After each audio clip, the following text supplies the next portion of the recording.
इस सदन की शोभा बढ़ाने वाले,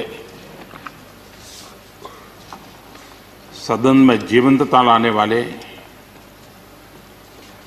और सदन के माध्यम से जनसेवा में रत ऐसे 4 हमारे साथी, उनका कार्यकाल पूर्ण होने के कारण नए कार्य की ओर कदम रख रहे हैं।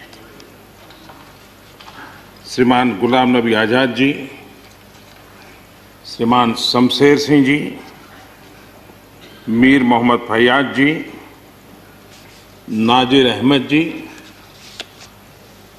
मैं आप चारों महानुभावों को इस सदन की शोभा बढ़ाने के लिए, आपके अनुभव का, आपके ज्ञान का सदन को और देश को लाभ देने के लिए और अपने क्षेत्र की समस्याओं का समाधान के लिए आपने जो कुछ भी योगदान किया है, उसके लिए मैं सबसे पहले तो आपका धन्यवाद करता हूं।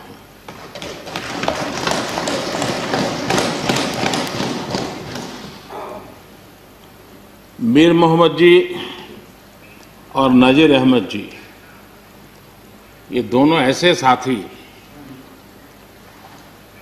सदन में शायद उनकी तरफ बहुत कम लोगों का ध्यान गया होगा, लेकिन कोई भी सत्र ऐसा नहीं होगा कि जिनके साथ मुझे मेरी चैम्बर में बैठ करके अलग अलग विषयों पर सुनने का, समझने का मौका न मिला। इवन कश्मीर की भी बारीकियां जब उनके साथ बैठता था, कभी कभी तो वो परिवार के साथ भी आते थे, इतने अनेक पहलू मेरे सामने रखते थे, वो मेरे लिए भी बड़ा एनलाइटनिंग रहता था।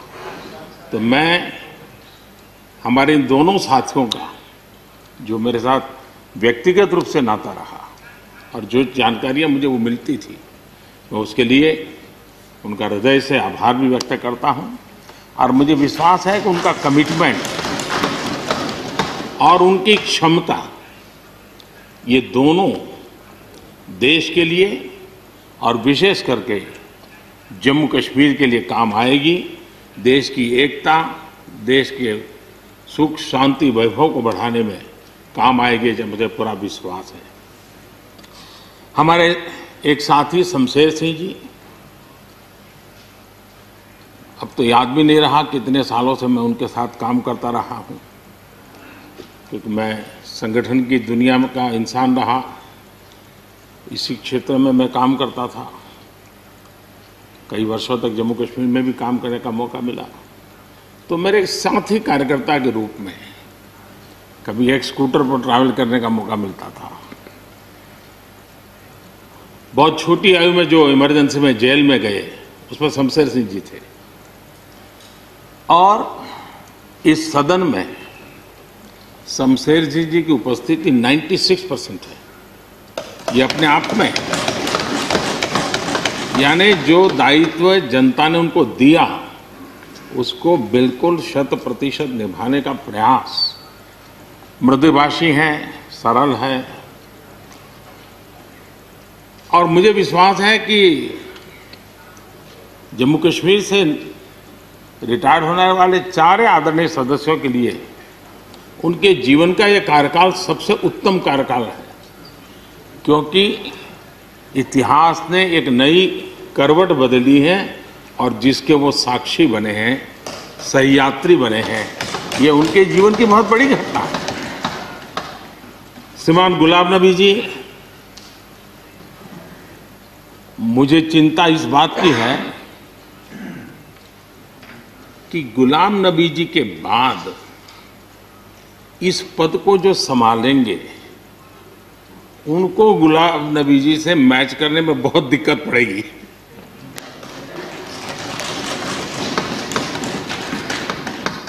क्योंकि गुलाम नबी जी अपने दल की चिंता करते थे, लेकिन देश की और सदन की भी उतनी ही चिंता करते थे। ये छोटी बात नहीं है जी, ये बहुत बड़ी बात है। वरना अपोजिशन के लीडर के रूप में अपना दबदबा पैदा करना, ये सब मोह किसी को भी हो सकता है, लेकिन उन्होंने सदन से, मैं शरद पवार जी को भी इसी कैटेगरी में रखता हूं, वे सदन की और देश की चिंता को प्रायोरिटी देने वाले नेताओं में से रहे। गुलाम नबी जी ने बखूबी इस काम को निभाया है। मुझे याद है इस कोरोना काल में मैं एक फ्लोर लीडर्स की मीटिंग कर रहा था, तो उसी दिन गुलाम नबी जी का फोन आया। तो मोदी जी, तो ठीक है आप करते हैं, लेकिन आप एक काम कीजिए, सभी पार्टी लीडर्स की मीटिंग जरूर बुलाइए। मुझे अच्छा लगा कि उन्होंने पार्टी लीडर्स के साथ, सभी पार्टी अध्यक्षों के साथ बैठने का मुझे सुझाव दिया, और मैंने उस मीटिंग को किया भी। वो गुलाम नबी जी के सुझाव पर किया था, और मुझे कहने में, यानी इस प्रकार का संपर्क, और उसका मूल कारण है कि उनको दोनों तरफ का अनुभव रहा है, सत्ता दल का भी और विपक्ष का। 28 साल कार्यकाल, ये अपने आप में बहुत बड़ी बात होती है। बहुत साल पहले की बात है, शायद अटल जी की सरकार होगी, मुझे याद नहीं रहा। मैं यहाँ सदन में किसी काम से आया था, मैं तो तब राजनीति में नहीं था, ये इलेक्टोरल पॉलिटिक्स में नहीं था, मैं संगठन का काम करता था। तो मैं और गुलाम नबी जी ऐसे ही लॉबी में गप्पे मार रहे थे। अब जैसा पत्रकारों का स्वभाव रहता है, बराबर नजर लगाए बैठे थे कि ये दोनों का मेल कैसे हो सकता है। हम हंसी खुशी से बातें कर रहे थे, तो हम जैसे ही निकले तो पत्रकारों ने घेर लिया। गुलाम नबी जी ने बहुत बढ़िया जवाब दिया था, वो जवाब हम लोगों के लिए बहुत काम आने वाला है।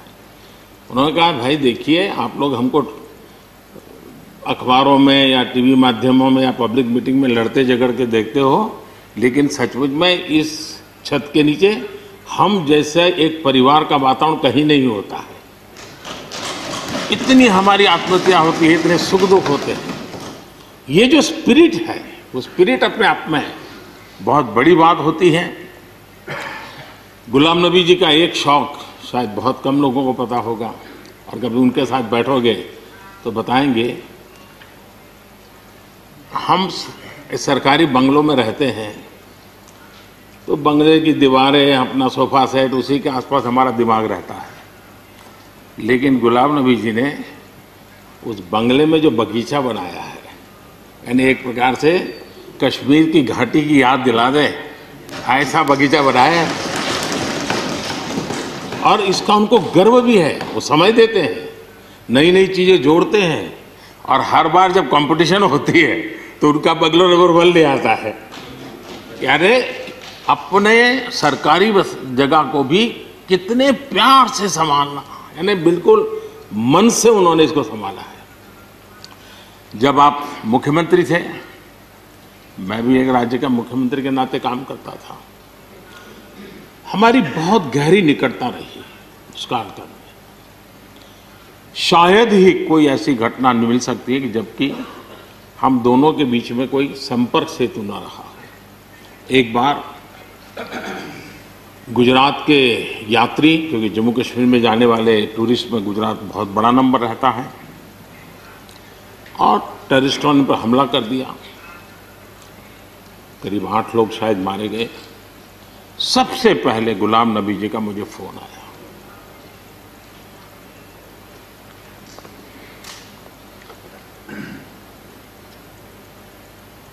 और वो फोन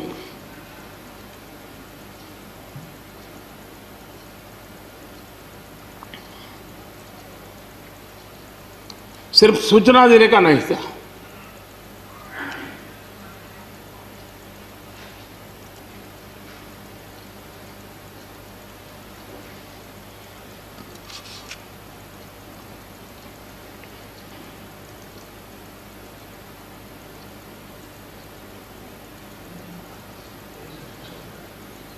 उनके आंसू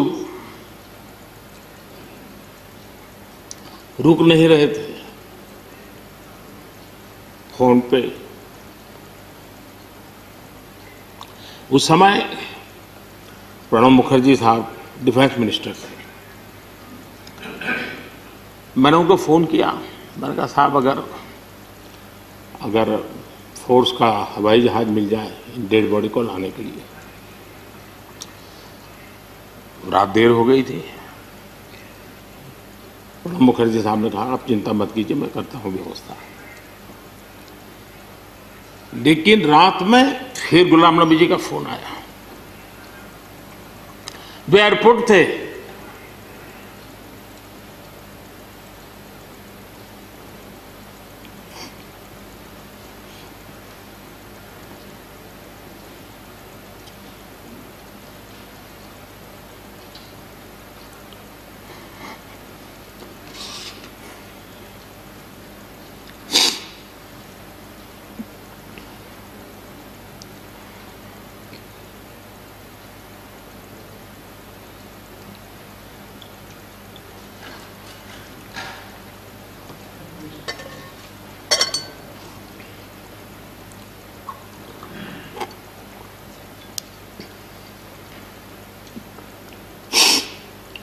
सॉरी,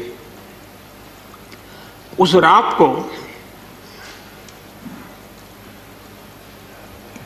एयरपोर्ट से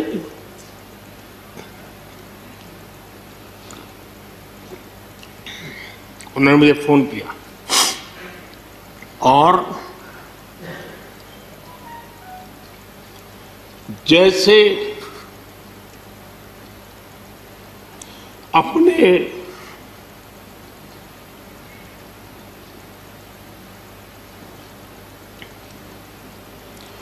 परिवार के सदस्य की चिंता करें,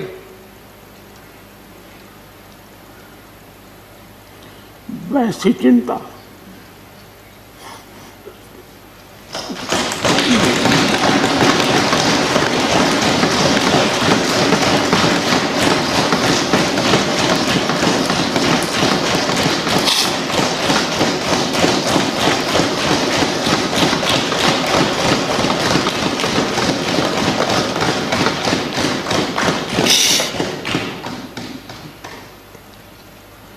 पद, सत्ता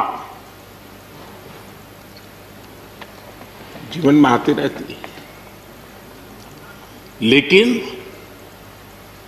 उसे कैसे पचाना,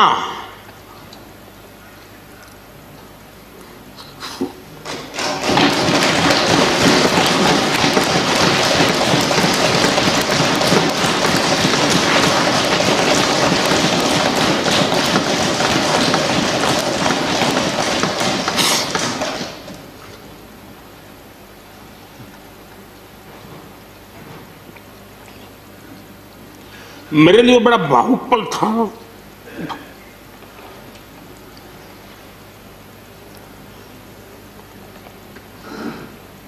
दूसरे दिन सुबह फोन आया कि मोदी जी सब लोग पहुंच गए।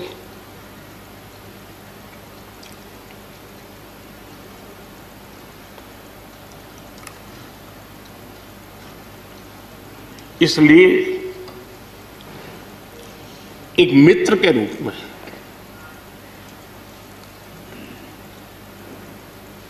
गुलाम नबी जी को घटना और अनुभव के आधार पर मैं आदर करता हूं।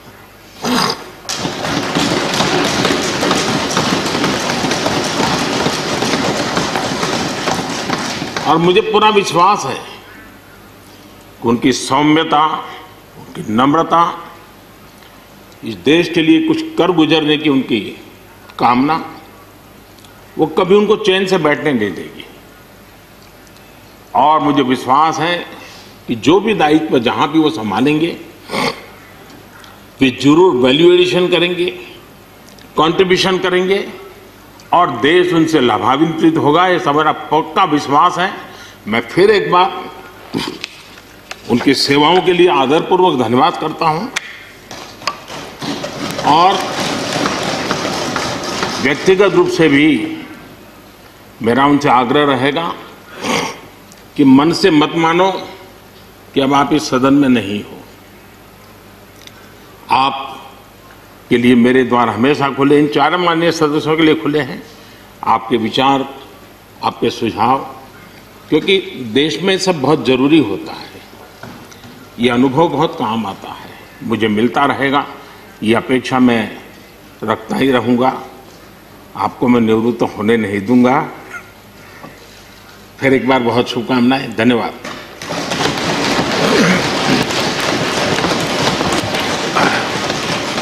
धन्यवाद प्रधानमंत्री जी।